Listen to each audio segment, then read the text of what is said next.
Hello, ఒక చిన్ని కథ విందామా? కథలోకి వెళ్ళే ముందు నా ఛానల్ని సబ్స్క్రైబ్ చేయని వాళ్ళు ప్లీజ్ సబ్స్క్రైబ్ చేసుకోండి.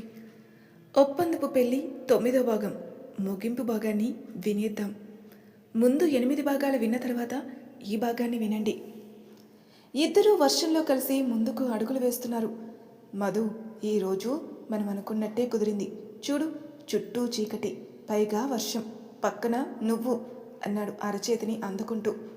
నాకెందుకో నువ్వు వస్తావని నా మనసు చెబుతూ ఉంది అంది మధు విక్రమ్ కళ్ళలోకి చూస్తూ. అవును, అంత గట్టిగా అలా ఎలా తోసేసావే అన్నాడు. భయమేసింది అంది చిన్నగా. భయమా? భయంతోనే అంతలా నెట్టేశావా? వామ్మో మధు, నువ్వు చాలా స్ట్రాంగ్ అన్నాడు విక్రమ్. నీకేమైందో అన్న ఆలోచనే నన్ను ఎంత భయపెట్టిందో తెలుసా అంది మధు. అలా అని ఇలా వెళ్ళిపోదామనుకున్నావా అన్నాడు విక్రమ్.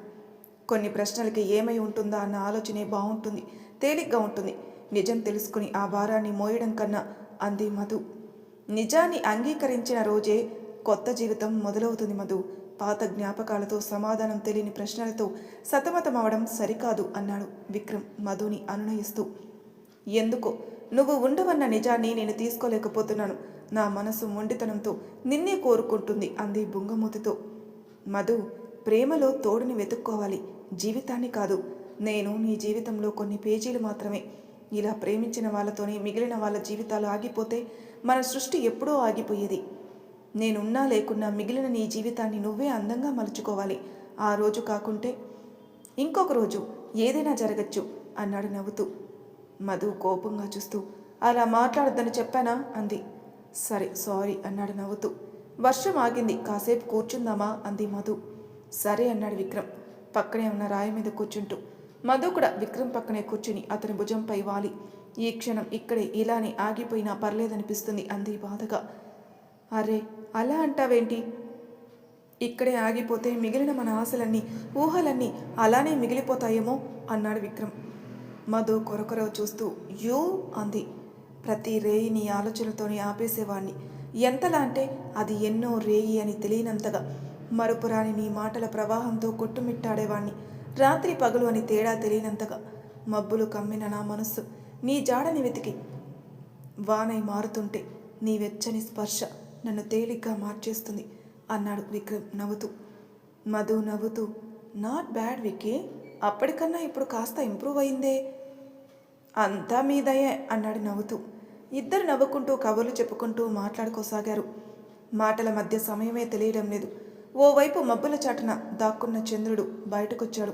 ఇద్దరు చందమామ వైపు చూసి నవ్వుకోసాగారు. నిన్ను చూడాలనిపించినప్పుడు పగలంతా నిద్రపోయి రాత్రి చందమామని చూస్తూ గడిపేదాన్ని అంది మధు. అబ్బో, ఇదో పెద్ద సాహసం మరి. మధ్యాహ్నం నిద్రపోతే రాత్రి నిద్ర పట్టలేదు అన్నాడు నవ్వుతూ. అయినా నీకు తెలుసు కదా నాకు నిద్ర అంటే ఎంత ఇష్టమో అంది మధు అలిగిపోతూ. నాకన్నానా అన్నాడు విక్రమ్ చిలిపిగా నవ్వుతూ. ఇలాంటి పిచ్చి ప్రశ్నలు వేయకు. నిద్ర నిద్రే, నువ్వు నువ్వే అంది చిరుకోపాన్ని చూపిస్తూ. అసలు సగం అందం నీ కోపంలోనే ఉంటుంది అన్నాడు దగ్గరికి లాక్కుంటూ. మరి సునీత కళ్ళు బాగుంటాయన్నావు అంది మధు ప్రశ్నిస్తూ. అబ్బా, మీ ఆడవాళ్ళ మెమరీ అంతే అన్నాడు నవ్వుతూ. విక్కీ, నిద్రొస్తుంది, కాసేపు పడుకుంటా అంది అతని ఒడిలో వాలిపోతూ. ఆ అమ్మాయి స్రోలోకి వచ్చిందా అన్న మాటలు విని కళ్ళు తెరిచింది మధు. చుట్టూ బెడ్లు, మనుషులున్నారు. అందరూ అటు ఇటు తిరుగుతున్నారు. మధు అయోమయంగా చూస్తూ పక్కనున్న నర్సుని పిలిచి, విక్రమ్ ఎక్కడా అంది. విక్రమా? ఎవరు? మిమ్మల్ని తీసుకొచ్చిన అతనా అంది నర్స్. మధు ఆలోచిస్తుండగా ఒక అతను వచ్చాడు. హాయ్, ఐఎమ్ కృష్ణ, నేనే ఇక్కడికి తీసుకొచ్చాను. అక్కడ వర్షంలో పడి ఉన్నారు అన్నాడు. అంటే విక్కీ అంది ఆలోచిస్తూ. అవును, ఎవరు విక్కీ? ఇందాక నుండి మీరు కలవరిస్తూనే ఉన్నారా అన్నాడు అతను. అతను సైనికుడు అంది మధు అప్రయత్నంగా. మీ పేరు అన్నాడు అతను చూస్తూ. మధు అంది ముక్తసరిగా. అతను ఏదో మాట్లాడుతున్నాడు. అవి మధు చెవులోకి ఎక్కడం లేదు. ఇంతసేపు విక్రమ్ నాతో ఉన్నది కలనా అని పదే పదే ఆలోచిస్తూ చుట్టూ చూడసాగింది. మధు అటు చూస్తూ ఉంది. పక్కనే ఉన్న బ్యాగ్ అందుకుని పైకి లేచింది. మధు గారు, ఎక్కడికి అన్నాడు కృష్ణ. ఎక్కడికి ఏంటి, ఎందుకు అనే ప్రశ్నలంటే నాకు చిరాకు.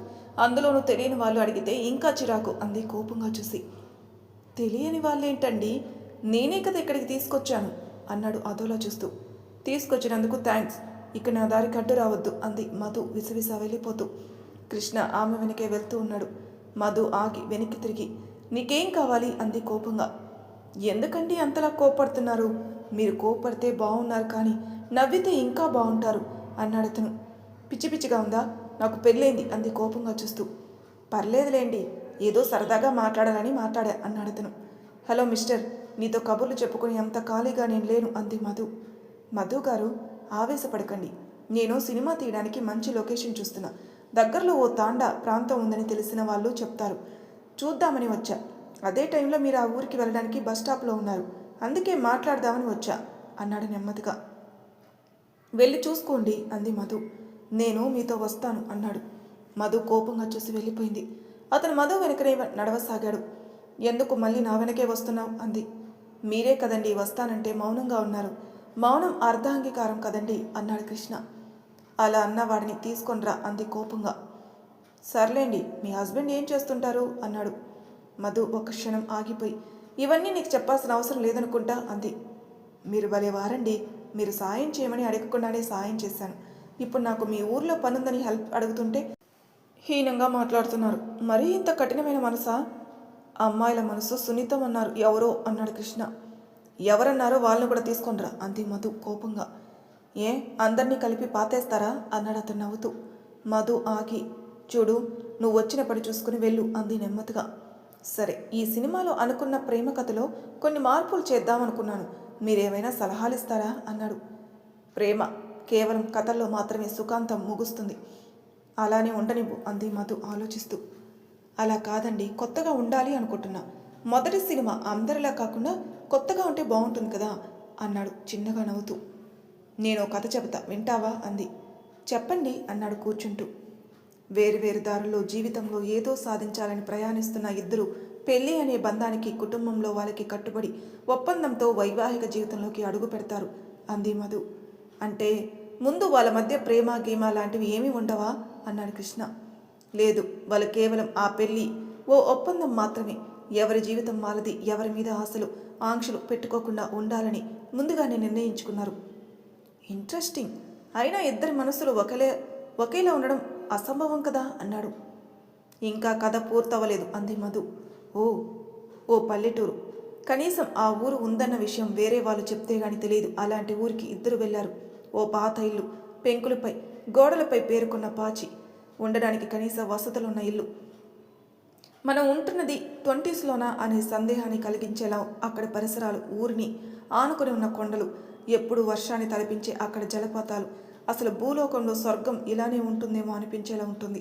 కానీ ఆ అమ్మాయికి మొదట్లో ఆ ఇల్లు ఒక మ్యూజియంలా కనిపిస్తుంది. నెట్వర్క్ కూడా అందుబాటులో లేని ఆ ఊర్లో ఉండడానికి ఇష్టపడలేదు. పెళ్లి చేసుకున్న అతను తన దారిని చూసుకుని వెళ్ళిపోయాడు. ఇద్దరి జీవితాలు వాళ్ళకి నచ్చినట్టు మసులుకున్నారు. కొన్ని రోజులు ఏమీ తోచని ఆ అమ్మాయికి ఓ డైరీ కనపడింది. అది అతని డైరీ అని తెలిసిన అమ్మాయి మొదట్లో చదువుకున్నా తర్వాత చదవడం మొదలుపెట్టింది. ఎదుటి మనిషిలో దాగిన మరో కోణాన్ని చూసింది. అలా ఇద్దరి మధ్య మాటలు మొదలయ్యాయి. మెల్లగా ఆ మాటలు కాస్త ఉత్తరాలుగా మారాయి. ఉన్నట్టుండి ఓ రోజు ఆ డైరీలో ఆ అమ్మాయి పేరు కనపడగానే నిశ్చేష్టురాలైంది. అతనికి తన మీదున్న ప్రేమతోనే ఆ అమ్మాయిని ఒప్పందంతో పెళ్లి చేసుకున్నాడని తెలిసి ఆ అమ్మాయి మరింత బాధపడుతుంది.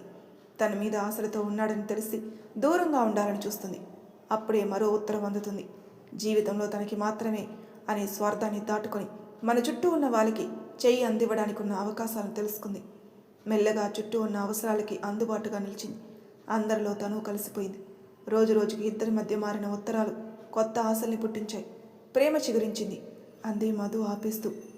ఇంతలో బస్సు రావడంతో ఇద్దరు బస్సు ఎక్కి కూర్చున్నారు. తర్వాత ఇద్దరు ఒకరి ప్రేమను ఒకరు చెప్పుకున్నారా అన్నాడు కృష్ణ. మధు చిన్నగా నవ్వి చెప్పుకున్నారు, మనసులు విప్పి.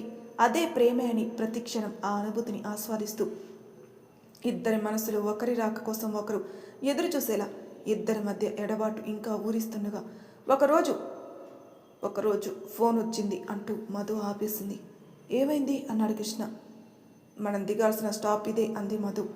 ఇద్దరు దిగి వెళ్తూ ఉండగా చెప్పండి మధు, మిగిలిన కథ అన్నాడు ఆతృతగా. ఇంటికెళ్ళాక మాట్లాడుకుందాం అంది మధు. ఓకే, అయినా ఈ కథలో నాకు ఒకటి బాగా నచ్చింది. అదేంటంటే ఆ వింటేజ్ లుక్, ఆ లెటర్స్, ఇంకా పెళ్లి తర్వాత ప్రపోజ్ చేసుకోవడం, అది కూడా ఓ అగ్రిమెంట్ మ్యారేజ్లో లవ్ పుట్టడమా? అస్సలు ఛాన్సే లేదు అన్నాడు. నేను బ్రీఫ్గా చెప్పాను, డెప్త్గా ఇంటికెళ్ళి మాట్లాడుకుందాం అంది మధు. అవును మధు గారు, మీ ఇంట్లో ఎవరెవరు ఉంటారు అన్నాడు. మా ఇంట్లో నేను, మోబీ, బుబ్బ, ఇంకా బుల్లి బుల్లి గువ్వలు అంది మధు. మీ పిల్లల వాళ్ళు అన్నాడు అతను. అవి మా ఇంట్లో చేపలు అంది మధు నవ్వుతూ. అబ్బా, చీకట్లోకి వెలుగొచ్చినట్టుందండి బాబు, మీరు నవ్వుతుంటే ఇలానే ఉండొచ్చు కదా అన్నాడు అతను. నవ్వే ఫేస్ దాటిపోయా అంది దిగులుగా. అర్రే, మళ్ళీ అలా డల్ అయిపోయారే అన్నాడు కృష్ణ. ఊర్లోకి అడుగు పెట్టగానే అక్కడక్కడ ఆడవాళ్ళు పనిచేస్తున్నారు. పిల్లలు స్కూల్కి వెళ్ళడానికి సిద్ధంగా ఉన్నారు. మధుని చూడగానే అందరూ చుట్టేసుకున్నారు.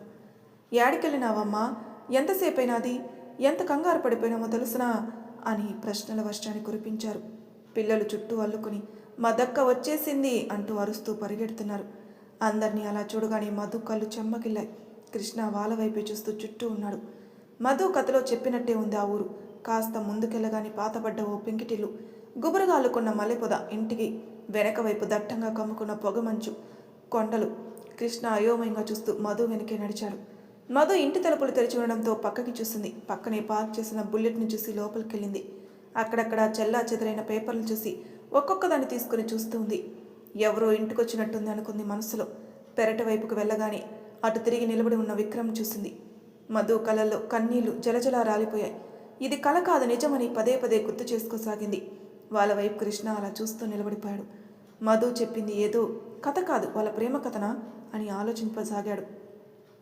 ఏడుస్తూ వెళ్ళి విక్రమ్ని వెనక నుండి హత్తుకుంది. మధు చేతుల మధ్య చిక్కుకున్న విక్రమ్ ఉలిక్కిపడి ముందుకు తిరిగాడు. విక్రమ్ని చూడగానే గట్టిగా పట్టుకుని బావురుమంది. చేతిని పదే పదే ముద్దాడుతూ ఇది కల కాదు కదా అంది. కళ్ళ నిండా నిండుకున్న నీళ్లతో. కాదు అన్నాడు. తీరాన్ని తాకిన అలల్లా మనసులోని బాధ ఎగిసిపడుతుంటే, గుండెలో గూడు కట్టుకున్న ఎన్నో మధుర భావాలు కన్నీళ్ల రూపంలో వర్షిస్తుంటే వాళ్ళ చుట్టూ ఇంకో ప్రపంచం ఉందని మర్చిపోయారు. ఇదేంటి, సినిమాలో క్లైమాక్స్లో యాక్షన్ చెప్పకుండానే, కెమెరాలో లేకుండానే సీన్ తీస్తున్నట్టు ఉందే అనుకున్నాడు కృష్ణ. విక్రమ్ జరిగిన యాక్సిడెంట్లో చిన్న చిన్న గాయాలతో బయటపడ్డ అతనే. ఆచూకిని తెలుసుకోవడానికి కాస్త సమయం పట్టింది. విక్రమ్ మధుని దగ్గరకు తీసుకుని నుదుటిపై ముద్దు పెట్టి, నిండు జాబిలి నా దరికి చేరింది అంధకారాన్ని తొలిచేస్తూ అన్నాడు. అబ్బబ్బా, క్యా బాత్ హై, ఓ కెమెరా ఉంటేనా టకటకమని ఆ క్యాప్చర్స్ చేసేవాణ్ణి అన్నాడు. కాసేపటికి తేరుకున్న ఇద్దరు కృష్ణ వైపు చూశారు. విక్రమ్ ఎవరు అన్నట్టు మధు వైపు చూశాడు. మధు జరిగిందంత నెమ్మదిగా చెప్పసాగింది. కృష్ణ దగ్గరకొచ్చి హాయ్ ఐఎమ్ కృష్ణ అన్నాడు. హాయ్ ఐఎమ్ విక్రమ్ అన్నాడు విక్రమ్. మీ ఆవిడ భలే వారండి, కథ చెప్తానని చెప్పి మీ కథను చెప్పేసింది, కానీ మధ్యలోనే ఆపేసింది అన్నాడు నొచ్చుకుంటూ. మిగిలిన కథ నేను చెప్తాను రండి అని అతన్ని తీసుకుని లోపలికి వెళ్ళాడు. విక్రమ్ కృష్ణకి మిగిలిన కథని పూసుకొచ్చినట్టు చెప్పసాగాడు. కథ మొత్తం విన్న కృష్ణ, ఈ కథ మీదే కదా అన్నాడు. విక్రమ్ చిన్నగా నవ్వాడు. ప్రేమలో మానవత్వం, దైవత్వం ఉందని తెలుసు, కానీ ఇప్పుడే చూస్తున్నాను మీ ప్రేమలో మీతో పాటు చాలామంది జీవితాలు మారాయని తెలుస్తుంది. అంటే అన్నారు కానీ మీ ఆవిడ నిజంగానే జాబిల్లేనండి, మీ కథలోనే సినిమా తీద్దామనుకుంటున్నాను, ఏమంటారు అన్నాడు కృష్ణ. విక్రమ్ చిన్నగా నవ్వి ఊరుకున్నాడు. కృష్ణ వాళ్ళతో కాసేపు గడిపి వెళ్ళొస్తాను, మీ పరిచయం వల్ల నాకు కథ లొకేషన్ దొరికింది అన్నాడు నవ్వుతూ. ఈ ఉత్తరాలు మా ప్రేమకి జ్ఞాపకాలు, కావాలంటే తీసుకుని మళ్ళీ జాగ్రత్తగా ఇవ్వండి అంది మధు. తప్పకుండా అని తీసుకున్నాడు. బయట ఊర్లో వాళ్ళని చూసి చిన్నగా నవ్వుకున్నాడు. ఈ ప్రేమ కథకి అసలు ముగింపే ఉండదని. కాస్త దూరం వెళ్ళగానే మళ్ళీ వెనక్కి వచ్చాడు కృష్ణ. ఇద్దరు అతని వైపే చూస్తూ ఉన్నారు. దగ్గరకొచ్చి గుసగుసగా, ఈ ప్రేమ కథలో ఒక్కటి తక్కువైంది సార్ అన్నాడు. ఇద్దరు అయోమయంగా చూశారు. రొమాన్స్, అది ఉంటే ఇంకా బాగుంటుందేమో అన్నాడు. ఓస్ అంతేగా, నెక్స్ట్ టైం కలిసినప్పుడు చెప్తా అన్నాడు విక్రమ్. మధు విక్రమ్ వైపు చిరు కోపంతో చూడసాగింది. ఒక్కటి మాత్రం చెప్తాను సార్, ఈ కథలో మీరు లేకున్నా, ఆవిడ లేకున్నా అక్కడితో ఆగదు. ఈ జనాల మధ్య మీ ప్రేమ అమర ప్రేమగా మిగిలిపోతుంది అన్నాడు కృష్ణ వెళ్ళిపోతూ. మధు విక్రమ్ ఇద్దరు ఒకరి మొహాలొకరు చూసుకుని నవ్వుకున్నారు. ఇంతలో వచ్చిన ప్రభ, వీడొస్తారని నీకు ముందే తెలుసా, తాళాలిచ్చి వెళ్ళావు, వాడేమో మధు వెళ్ళిపోయిందిరా అంటే వచ్చేస్తుంది అంటాడు అంది ఆవిడ. ఇద్దరు ఒకరి ముఖాలొకరు చూసుకుని గల్లున నవ్వారు. వీళ్ళకి పైవాడు వేసిన ముడి అనుకుంటా, ప్రభమ్మ గట్టిగా వేసినట్టున్నాడు అంది మరొక ఆవిడ. ఇట్లా 100 ఏళ్ళు సల్లగుండాలి అంటూ దిష్టి తీసింది మరో ఆవిడ. కాసేపటికి అన్నిటినీ సర్దుతూ మధు బిజీగా ఉంది. విక్రమ్ మధు వైపే చూస్తూ ఉన్నాడు. ఏంటి అలా చూస్తున్నావు అంది మధు నవ్వుతూ. అంటే ఈ ఉక్కు మనిషి ప్రేమకి ఎలా కరిగిందా అని అన్నాడు. నీలాంటి ఓ ప్రేమికుడు ఉంటే కొండలైనా కరిగిపోతాయిలే అంది మధు చిలిపిగా నవ్వుతూ. ఇద్దరు కలిసి మాట్లాడుకుంటూ నవ్వుకోసాగారు. సాయంత్రానికి ఊరంతా కలకల్లాడసాగింది. మధు రోజులాగా అన్నీ తీసుకుని వెళ్ళి సినిమా ప్లే చేసింది. అందరి మధ్యలో ఇద్దరూ కలిసి సంతోషంగా ఉన్నారు. అక్కడ అక్షరాలు దిద్దుతున్న పిల్లలతో పాటు ఉన్న పెద్దవాళ్ళని చూసి షాక్ అయ్యాడు. ఆడవాళ్ళకి సపోర్ట్గా ఉన్న మగవాళ్ళు ఊర్లో జరిగిన మార్పులు గమనించసాగాడు. టైం 9 అవగానే అందరూ వెళ్ళిపోయారు. మధు, విక్రమ్ ఇంటికొచ్చారు. ఊరు చాలా మారిపోయింది అన్నాడు విక్రమ్ మధుని వెనక నుండి పట్టుకుని. నీ వల్లే అంది మధు ముసిముసిగా. అదేం లేదు, క్రెడిట్ మొత్తం నీదే అన్నాడు విక్రమ్. కానీ ఐడియా నీదే కదా అంది మధు. సర్లే ఇద్దరిది అన్నాడు విక్రమ్. ఇద్దరు బయట ఉన్న పెరట్లో కూర్చుని చీకట్లో రాలుతున్న నీటి తుంపర్ల చల్లదనాన్ని ఆస్వాదిస్తున్నారు. మళ్ళీ ఎమర్జెన్సీ అని ఫోన్ వస్తే మళ్ళీ నేను వెళ్ళనా అన్నాడు విక్రమ్. వెళ్ళిరా, మృత్యువు నీడని తాకి తిరిగొచ్చిన అమరుడివి, నీకేం కాదు, నీకోసం ఈ ఇంటి గుమ్మం ముందు ఎదురు చూస్తూ ఉంటాను అంది మధు బుగ్గ మీద ముద్దు పెడుతూ. నేను తిరిగి రాకుంటే ఏం చేసేదానివి అన్నాడు విక్రమ్ మధు వైపు చూస్తూ. ఇంటికి తిరిగొచ్చేటప్పుడు నువ్వు ఉండవన్న ఆలోచన బాధగా అనిపించింది. గడిచిన కాలం కోసం వెనక్కి పరిగెత్తి ముందున్న మన భవిష్యత్తుని పోగొట్టుకోకూడదని ధైర్యం చెప్పుకుని మరీ వచ్చాను. నువ్వు రాకపోతే నేను చూడలేకపోయేదాన్ని, కానీ నువ్వు, నీ జ్ఞాపకాలు నాతో ఉండేవి. కాకపోతే బాధ ఏంటంటే నా మనసులో ఉన్నవి చెప్పలేకపోయాననే బాధ నన్ను వెంటాడుతూ ఉండేది అంటూ చెప్తోంది. ఆపకుండా మాట్లాడుతున్న మధు వైపు విక్రమ్ అలా చూస్తూ ఉన్నాడు. తనకి వచ్చిన కళల గురించి కళ్ళు పెద్దవి చేస్తూ చెప్తూ ఉంది. మనిషి మనస్సు చేసే అద్భుతాల్లో ప్రేమ ఒకటి. ఎలా ఎప్పుడు పుడుతుందో ఎవరికీ తెలీదు అన్నాడు విక్రమ్. అవును అంది మధు. సరే, రేపు కృష్ణ మిగిలిన పార్ట్ చెప్పమన్నాడు అన్నాడు విక్రమ్. చెప్పు అంది మధు. చెప్పాలంటే మొదలు పెట్టాలి కదా అన్నాడు మధుపై వాలిపోతూ. కట్ చేస్తే 4 రోజుల తర్వాత అందరూ ఎవరి క్యారెక్టర్ వాళ్ళు బాగా చేస్తున్నారు. ఈ హీరో హీరోయిన్ తప్ప చిన్న పిల్లలే నయం కదయ్యా, చెప్పినట్టు చేస్తున్నారు అన్నాడు కృష్ణ తనతో ఉన్న సపోర్ట్ టీంతో. వీళ్ళంతా ఒరిజినల్ కథలోని వాళ్ళే కదా సార్, న్యాచురల్గా ఉన్నారు అన్నాడు సపోర్ట్ టీం అతను. ఆ హీరో మొహంలో కాస్త ఎక్స్ప్రెషన్ బాగా పెట్టమని చెప్పండి అయ్యా, బాత్రూమ్కి వెళ్ళేవాడిలా పెడుతున్నాడు, బాధగా పెట్టమంటే అని మొత్తుకోసాగాడు కృష్ణ అటు ఇటు తిరుగుతూ. హీరోయిన్కి కాస్త ఆ మేకప్ తగ్గించండి, సహజంగా కనిపించాలి, ఉన్న పెయింట్లన్నీ ఆ అమ్మాయి మొహానికి వేసి రుద్దయ్యకండి అన్నాడు విసుక్కుంటూ. ఇంతలో షాట్ రెడీ అనేసరికి అందరూ చూస్తున్నారు అదే క్లైమాక్స్ సీన్. హీరోయిన్ దూరంగా ఉన్న హీరోతో చూడగానే ఏడుస్తూ వెళ్ళి హత్తుకోవాలి అన్నాడు కృష్ణ. హీరోయిన్ ఏడుస్తూ వెళ్ళి హీరో క్యారెక్టర్ అతన్ని పట్టుకుని ఏడవసాగింది. కట్ కట్, ఆ కళల్లో ప్రేమ ఎక్కడుందమ్మా? చిన్నపిల్లలు పిప్పర్మెంట్ కోసం ఏడ్చినట్టుంది. ఆ ఏడుపు ఎలా ఉండాలో తెలుసా? ప్రేమని చెప్పడానికి మాటలు రాకుండా, విరహ వేదాన్ని భరించలేక అన్నిటినీ మోస్తూ ఆ వ్యక్తిని చూడగానే ఆ బాధ అలా కళ్ళ నుంచి కన్నీళ్ళు వచ్చేస్తూ ఆ బాధ కళ్ళలో స్పష్టంగా కనపడాలి అన్నాడు కృష్ణ. ఓకే అన్నారిద్దరు. వెళ్ళి ఆ అమ్మాయి కళ్ళలో కాస్త గ్లిజరన్ వేయండి అన్నాడు కృష్ణ విసుక్కుంటూ. మధు కాఫీ తీసుకొచ్చి కృష్ణకిస్తూ, ఒకే షాటు ఎన్ని రోజులు తీస్తావు అంది నవ్వుతూ. కానీ నేను ఆ రోజు చూసినట్టు రావట్లేదండి, నాకు ఎగ్జాక్ట్గా అలానే కావాలి. ఆ రోజు నేను చూస్తుంది కేవలం ప్రేమని మాత్రమే కాదు, ప్రేమ లోతుల్ని అన్నాడు. మళ్ళీ షాట్ రెడీ అయింది. యాక్షన్ అన్నాడు కృష్ణ. ఆ అమ్మాయి అతడు చెప్పినట్టే తన ప్రయత్నం చేస్తుంది. కట్ కట్ అన్నాడు కృష్ణ. మళ్ళీ ఏమైంది అన్నాడు ఆ హీరో క్యారెక్టర్ అతను. మీ బొందైంది, ఆ అమ్మాయి ఎమోషనల్గా చెప్తుంటే అంత బద్ధకంగా చూస్తున్నారేంటి సార్? బ్రేక్ తీసుకోండి అన్నాడు కృష్ణ కాఫీ తాగుతూ. ఇంతలో మధు ఫోన్ మాట్లాడుతూ కనిపించింది. ఆ హీరోయిన్ని పిలిచాడు కృష్ణ మధుని చూపిస్తూ. ఆవిడ్ని చూడు, ఫోన్ మాట్లాడుతున్న మనిషి ఎదురుగా ఉన్నట్టే ఫీల్ అవుతుంది, అలా ఉన్నాయి ఆ మొహంలో హావభావాలు, అలా ఉండాలి అన్నాడు. మీరు మరీ చెప్తారులేండి సార్, వాళ్ళ ఆయన్ని చూస్తే నేనైనా అలానే చెప్తా, జేమ్స్ బాండ్ లెక్కన్నాడు అంది నవ్వుతూ. ఆయన హీరోగా పెట్టలేనమ్మా, ఆయన రియల్ హీరో, మన బడ్జెట్కి వీని పట్టుకొని రావడానికే కష్టమైంది, ప్లీజ్ ఈ రోజైనా ఈ సీన్ పూర్తవ్వాలి అన్నాడు కృష్ణ రిక్వెస్ట్ చేస్తూ. విరామం తర్వాత షాట్ రెడీ అయింది. మధు ఆ హీరో క్యారెక్టర్ అతనికి టిప్స్ చెప్తుంది. షాట్ రెడీ అయింది. యాక్షన్ అన్నాడు కృష్ణ. హీరోని వెనక నుండి చూస్తున్న హీరోయిన్ ఏడుస్తూ వెళ్ళి హత్తుకుంటుంది. హీరో కళ్ళ నీళ్లతో వెనక్కి తిరిగి హీరోయిన్ మొహాన్ని అరచేతిలోకి తీసుకొని మనసులో ఉన్నవన్నీ కేవలం కళ్ళ నుండి వర్షిస్తున్న కన్నీళ్లతో చెప్తాడు. ఇద్దరి మధ్య ఆ మౌన ప్రేమ ఘోష ఇద్దరి లోకాన్ని మరిపిస్తుంది. ఎక్సలెంట్ అన్నాడు కృష్ణ క్లాప్స్ కొడుతూ. హీరో క్యారెక్టర్ అతను నవ్వుతూ అందరి వైపు చూసి చెయ్యి ఊపాడు. వీడు పాచిపోయిన ముఖము, మీ టిప్స్ వల్ల చేశాడు కానీ లేకుంటేనా వాడికి అదే బాత్రూమ్ ఎక్స్ప్రెషన్ పెట్టేవాడు అన్నాడు తిట్టుకుంటూ. ఇట్స్ ఓకే కృష్ణ అంది మధు నవ్వుతూ. సినిమా పూర్తయ్యాక ఇద్దరిని పిలుస్తాను, ఇద్దరు రావాలి. విక్రమ్ గారికి చెప్పండి, మీ ఉత్తరాలన్నీ జాగ్రత్తగా తిరిగి ఇచ్చేస్తాను, పదిలింగా దాచుకోండి అన్నాడు నవ్వుతూ. సరే అంది మధు.